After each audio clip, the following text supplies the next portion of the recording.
This is WBSM On Demand.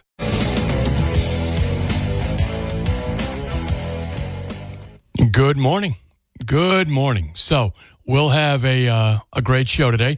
Kind of going to do open phones here in the first hour. If it's on your mind, I'd love to hear about it. If it's interesting to you, it's probably interesting to me. Certainly the Biden pardon of his son is on everybody's mind. Like I said, folks, may you live in interesting times, right?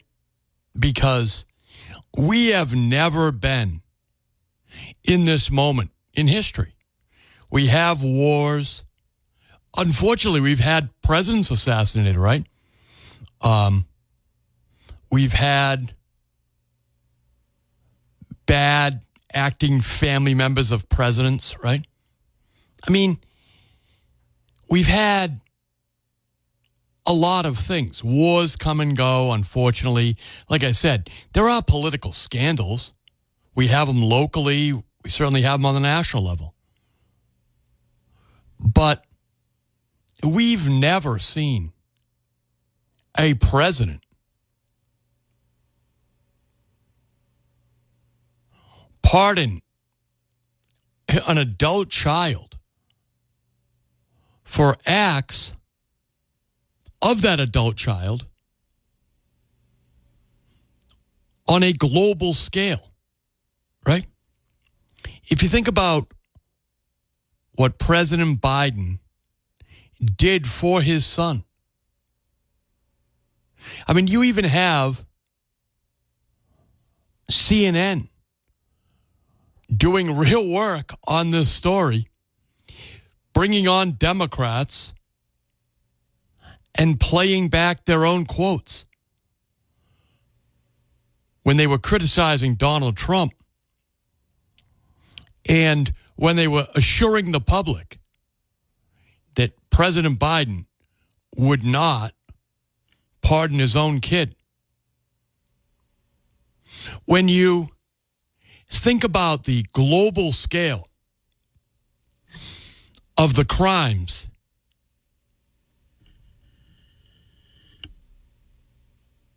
that have been alleged that Hunter committed, the selling of U.S. foreign policy, or at least the appearance of that impropriety, right? Selling access to the Biden family, the U.S. government power.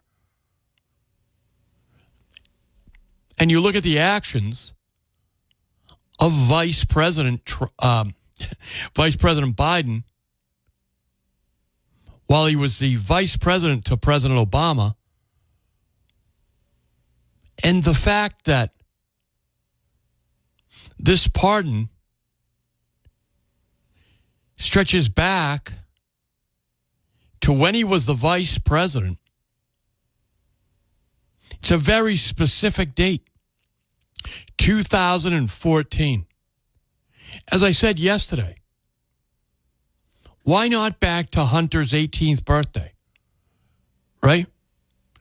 By Hunter's own admission, and President Biden has acknowledged it, it's a very sad living, really. I mean, his mom died when he was a little kid, and his father obviously wasn't a very strong dad. That can happen when you lose your wife. This is not a political tragedy, but in many events a human tragedy, right? The mom dies and Hunter ends up getting a drug problem.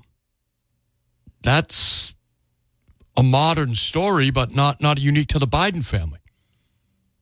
So why not cover those years when Hunter was committing other crimes? I mean, when you're a drug addict, you commit crimes. The very act of obtaining narcotics is a crime, right?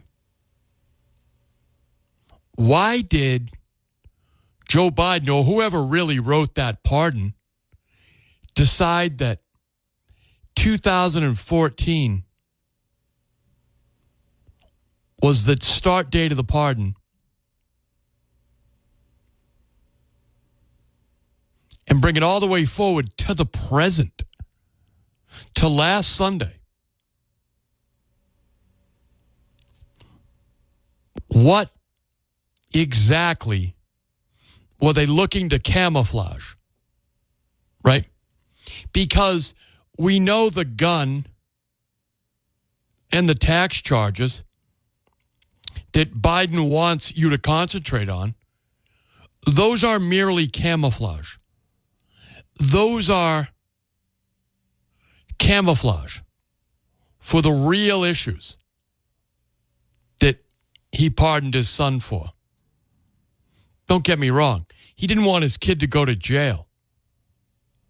But if that was the case, he could have very specifically and conditionally pardoned him for those charges, the tax charges and the gun charge. Now, yesterday we had the former mayor of Fall River, Will Flanagan, who's a defense attorney. He spent years as a prosecutor here in Bristol County, and he explained that many people right here, our neighbors, well, some of our neighbors, have been imprisoned without bail for being caught with an unregistered, which is an illegal firearm in Massachusetts. Without bail. They hadn't had a conviction. They were held on a dangerousness hearing and put in jail. So the idea that Hunter Biden wouldn't have gone to jail for that gun charge is outrageous. Of course he would have gone to jail for it. Of course, everybody else would have gone to jail for it. Hunter's not going to go to jail. But folks, that isn't really what they were looking to help Hunter Biden on. Because if it was just the gun charge and the tax charge,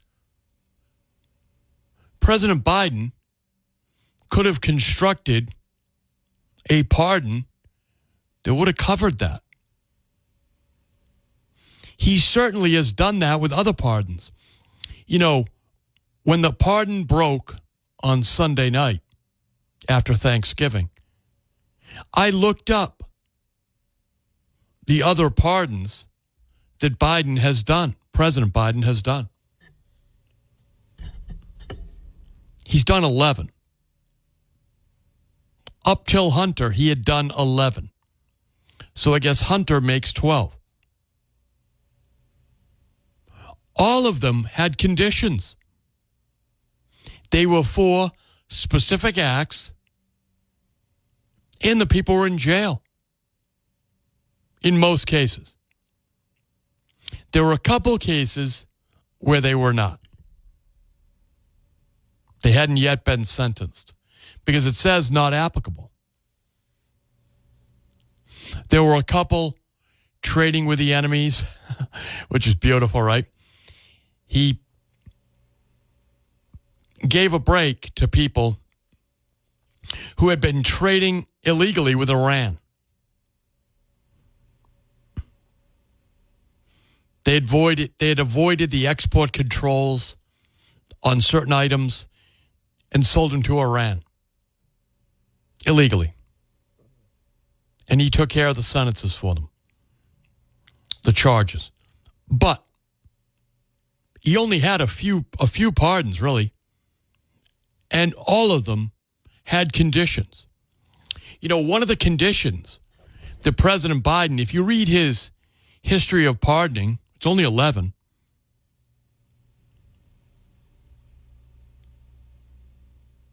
He puts major conditions on everybody but his son. You can't earn a living telling your story is a big one. He didn't put that on his son. He put no conditions. Folks, we have never seen this done in the history of the Republic.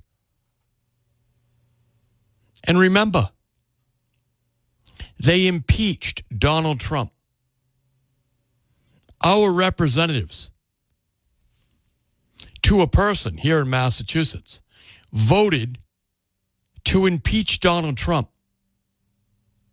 And that was done because Donald Trump was looking into Hunter Biden's work in the Ukraine.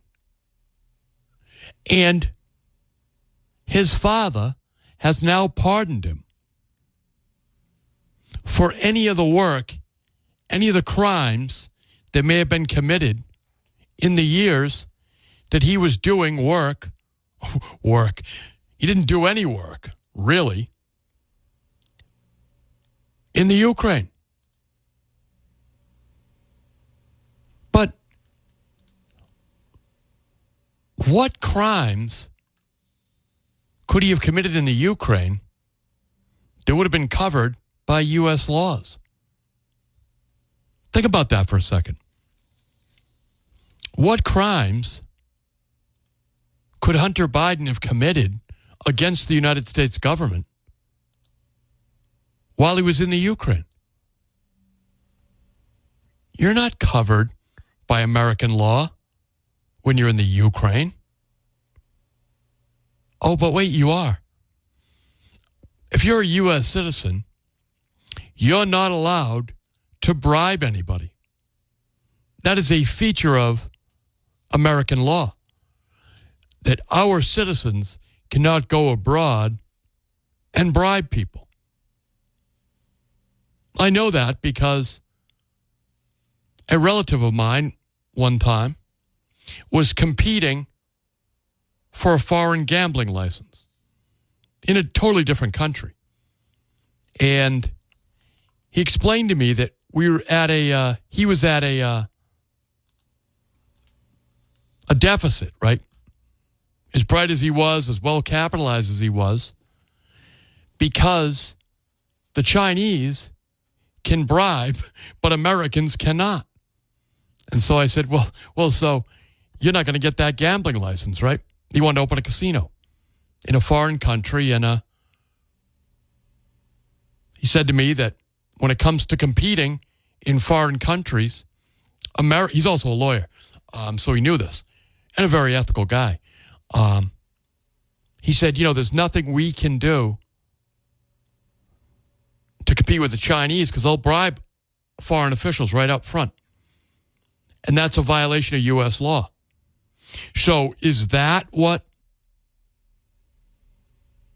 his father was covering him for?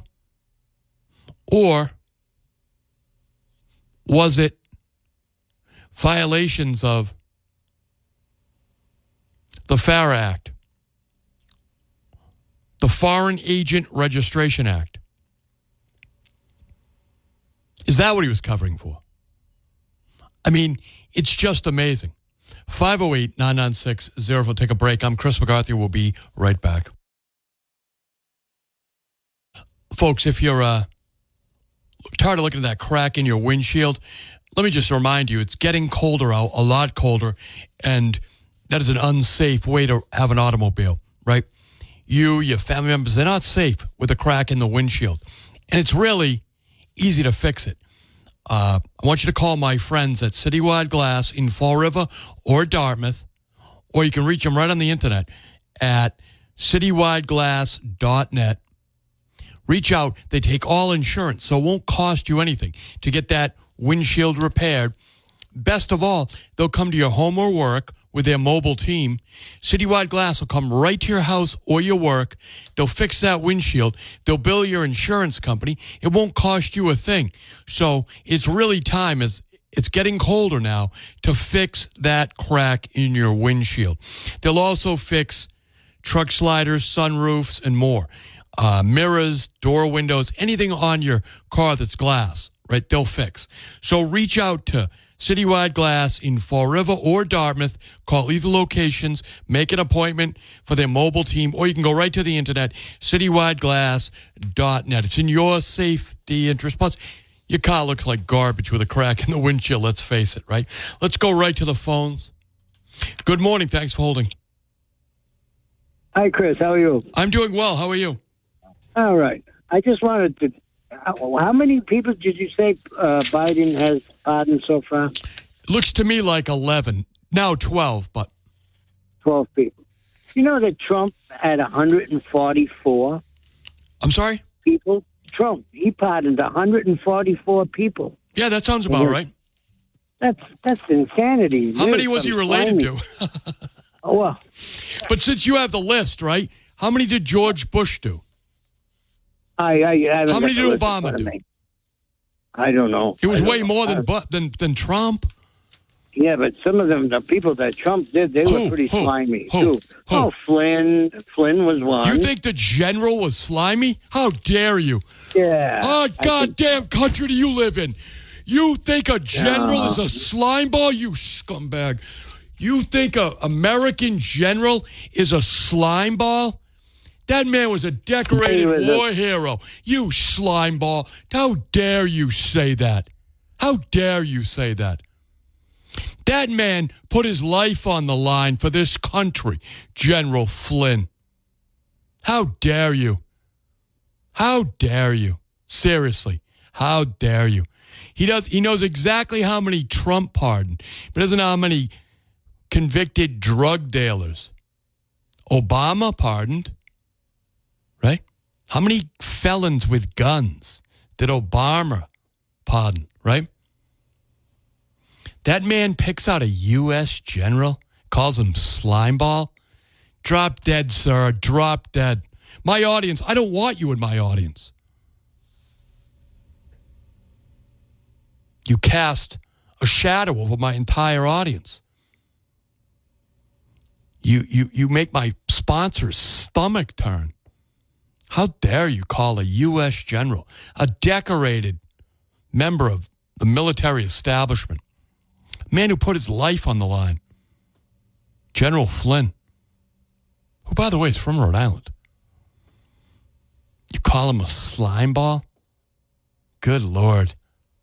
Good Lord. I wouldn't want to be standing next to you, sir. Not when God hears this. I wouldn't want to be standing next to you. Good Lord.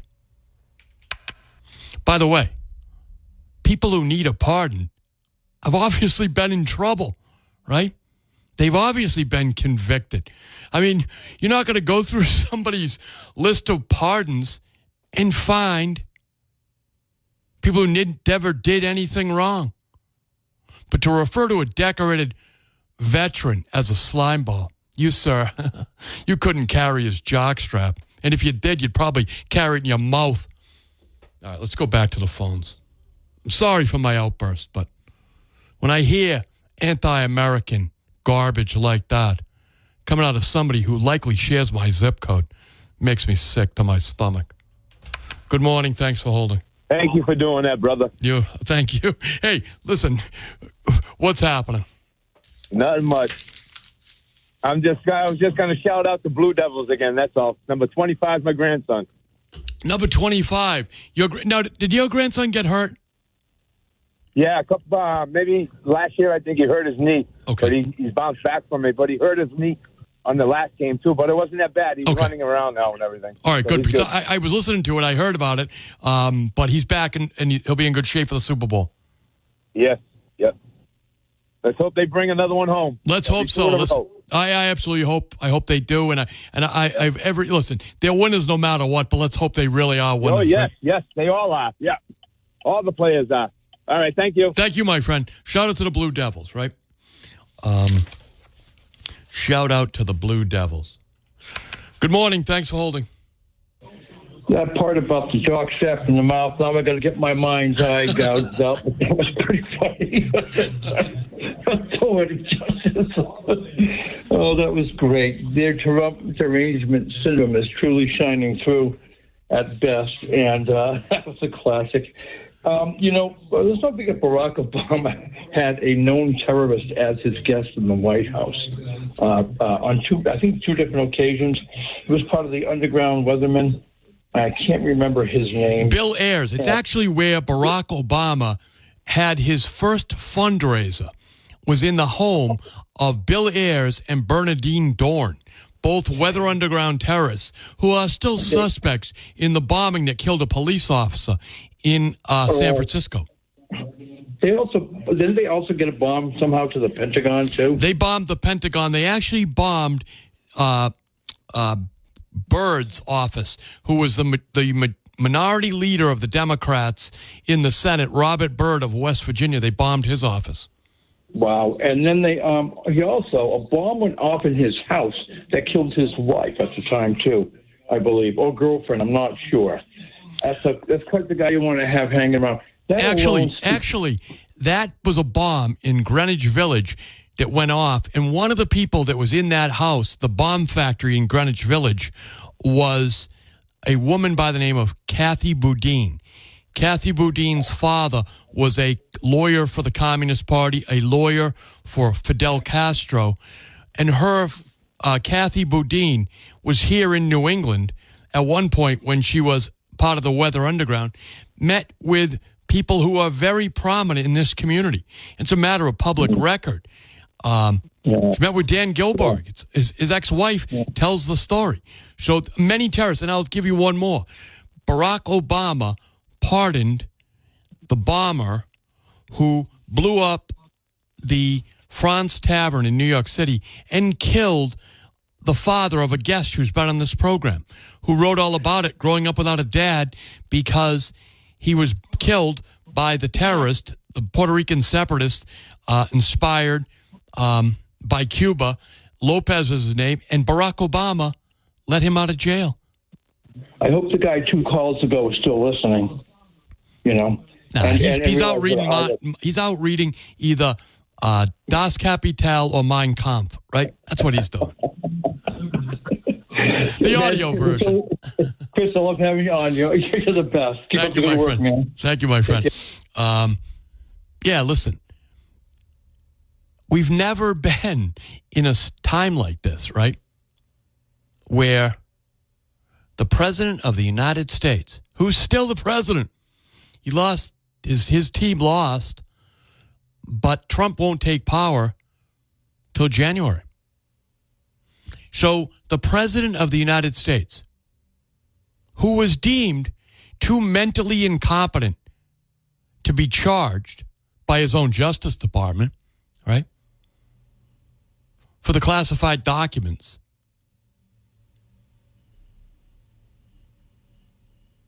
gave a pardon to his son, who was overseas selling the brand. What was the brand? The brand was his father. The only commodity the Bidens have is the power of the U.S. government. Think about that for a second. You know, the chairman of the Foreign Relations Committee, Democrat senator, there's a pattern here, Democrat senator from New Jersey, right? He was selling U.S. foreign policy. Where did he learn that? You know who was also the chairman of the Foreign Relations Committee? Senator Joe Biden. Joe Biden never made any money. Now, you have a lot of U.S. senators who've worked in the private sector, like Donald Trump, who made a lot of money. Democrats and Republicans. Mitt Romney made a lot of money in the private sector. Senator Warner from Virginia, Democrat, made a lot of money. Satellites, things like that. He made a lot of money. The other senator from West Virginia, right? Joe Manchin. He was in the coal business, made a lot of money. So there's a lot of millionaires in the U.S. Senate. There's some in the House. I think one of the wealthiest members in the House of Representatives is the guy from California, Republican, who started the Viper alarm system. Remember Viper in the 80s? If you went near the car, it would say something. The guy who started that, his name escapes me right now, but he's a Republican congressman. He's an Arab, actually. I mean, he's an American, but he was of Arab descent. I think Lebanese. Doesn't surprise me. I mean, a lot of Lebanese people are very good businessmen. And but he's a millionaire. He's in Congress. Very wealthy guy. There's a lot of people like that. But Joe Biden wasn't one of those guys. He went to the U.S. Senate at the youngest possible age. He never made any real money. But today, his family are multimillionaires. It's really incredible.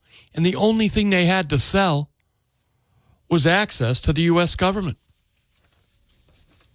So think about that. Think about that.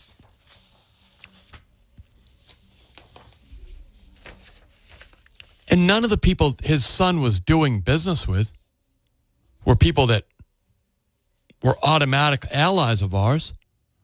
You don't see him doing business with England or France, any of those countries, any of the NATO countries. No, he was in countries like Yugoslavia. He was in the Ukraine. He was in Russia. I think Kazakhstan. I mean, these are, and don't forget the communist Chinese, right? He brought in all kinds of money from communist China. Not only Hunter, but Joe Biden's brother and his wife. They had credit cards that were being paid by a U.S. partnership with a communist Chinese company. And they were going out charging thousands of dollars.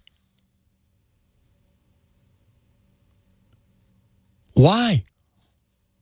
Why? 508-996-0500 so you can get on the program. Hey, thanks for calling. And thanks for holding, really. Thanks, you're on the air. Thanks, you're on the air. Hey, Chris, how's it going? Good morning. Good morning to you, my friend. Thanks for holding. Yeah, no problem. Listen, you're right on target with we're living in strange times. Think about it. We had a presidential candidate that was almost assassinated twice, and nobody blinked an eyelash. Right. Kind of like nobody.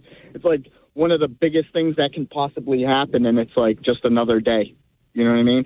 Same thing with what you were just saying. Like, you know, we have candidates and people in Congress that can't even manage their own checkbook personally, never mind the checkbook of a country. It's like my mom says, it's easy to spend other people's money. Yes. You know what I mean?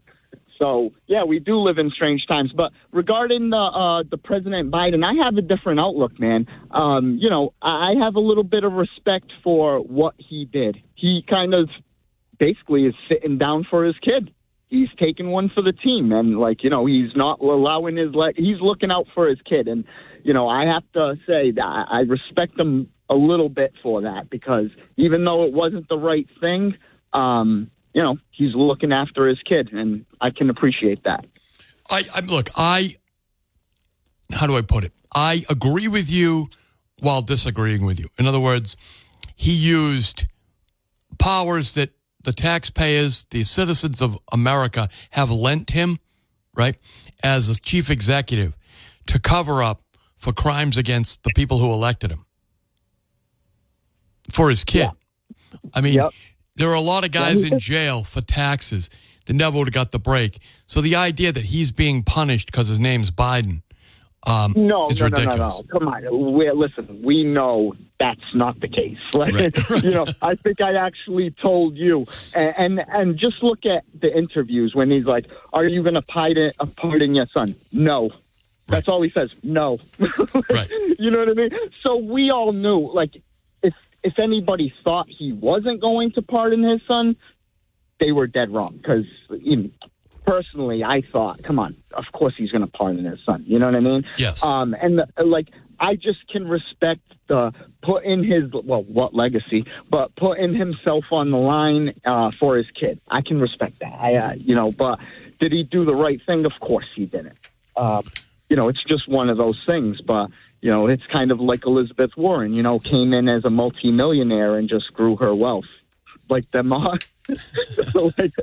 like everybody else, nobody sees the fact that this lady was just a regular, just a regular person, COVID comes around and she quadruples her net worth. Like, nobody wants to see that. Everybody just wants to bury their head in the sand. Thank you for the call, my friend, as always. By the way, I got a question for you. Yeah, if go ahead. you're still there. How do you feel about Shane Burgo becoming, because you live in New Bedford, I know you vote in New Bedford, how do you feel about Shane Burgo potentially becoming the president of the New Bedford City Council, one step away from being mayor? I mean, listen, Chris, I'm still waiting on a definition of affordable housing.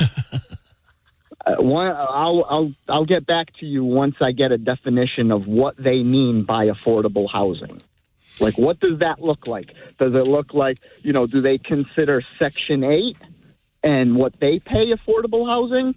Is that affordable? Because to me, when I look at the median income of this area and I look at what Section 8 is paying for rent, that doesn't seem too affordable to me.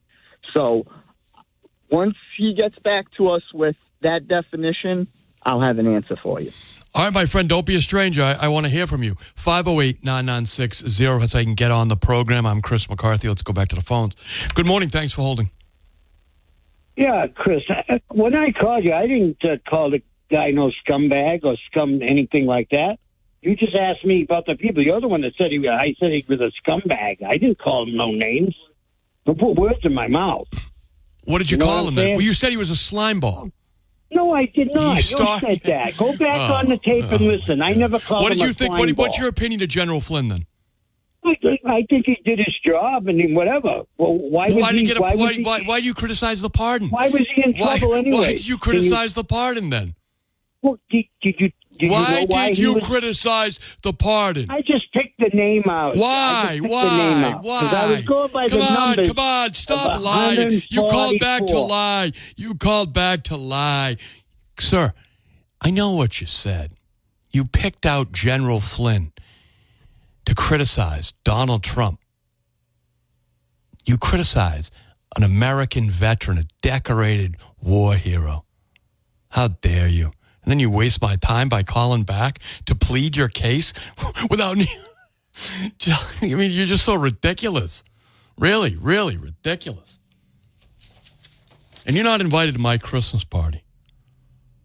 You're not invited to my Christmas party, which means you're going to miss out on some great food from Riccardi's, right? It's the holiday season. You've been chosen to host the big party. Well, who's going to do the cooking? Not you. Don't worry about it. Worry about nothing. Riccardi's will take care of it for you. Riccardi's is your first stop for the tastiest party platters, large or small, hot or cold. Folks love their antipasto, the baked lasagna, chicken and eggplant parmesan, meatballs and sausage, and so much more. Anything you like when it comes to Italian food, Riccardi's Italian restaurant on Hathaway Road in New Bedford is the place to go. It's right here in Fairhaven, Sconnick Neck Road. When you see the Riccardi's box, you know it's going to be a great party. So don't worry about it. Host a big party.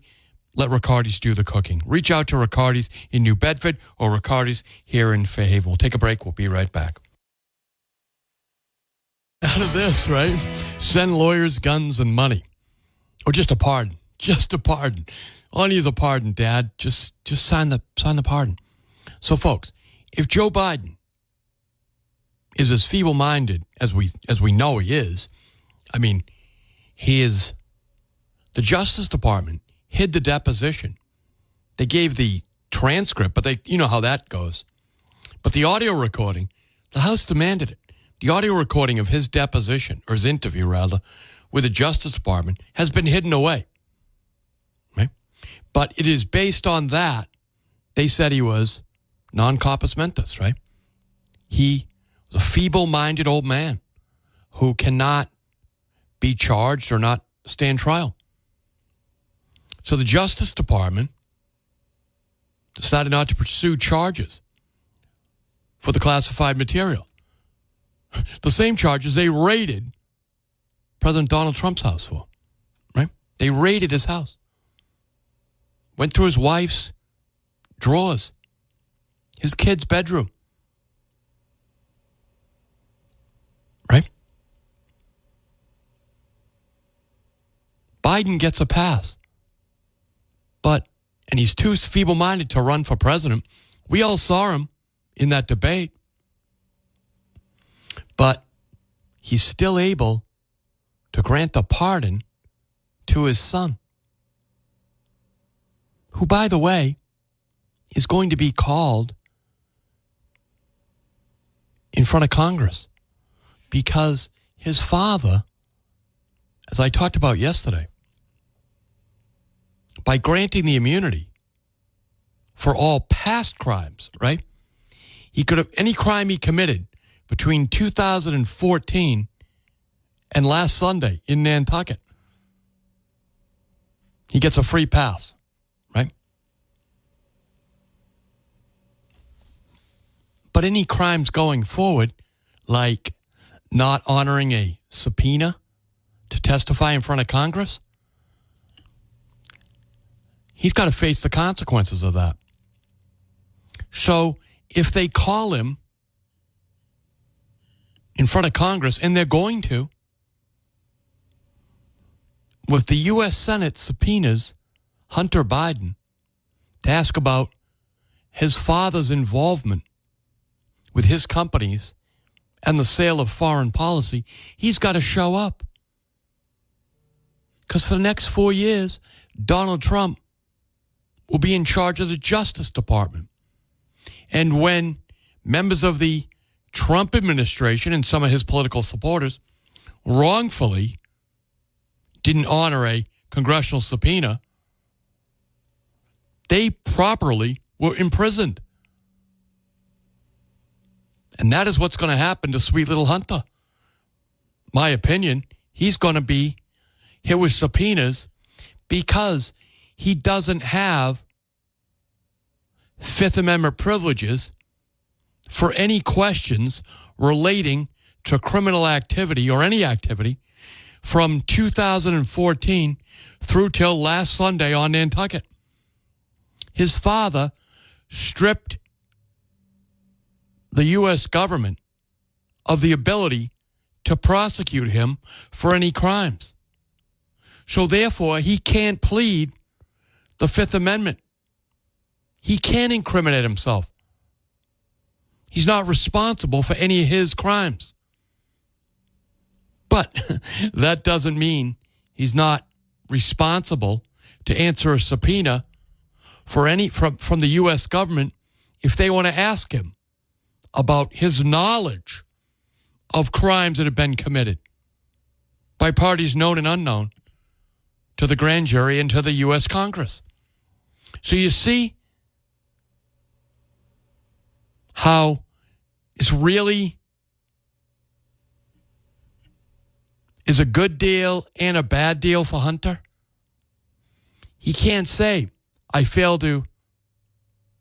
not able to testify on that matter because I fear it may incriminate myself. He can't use the defense the communists used when Senator McCarthy called him up.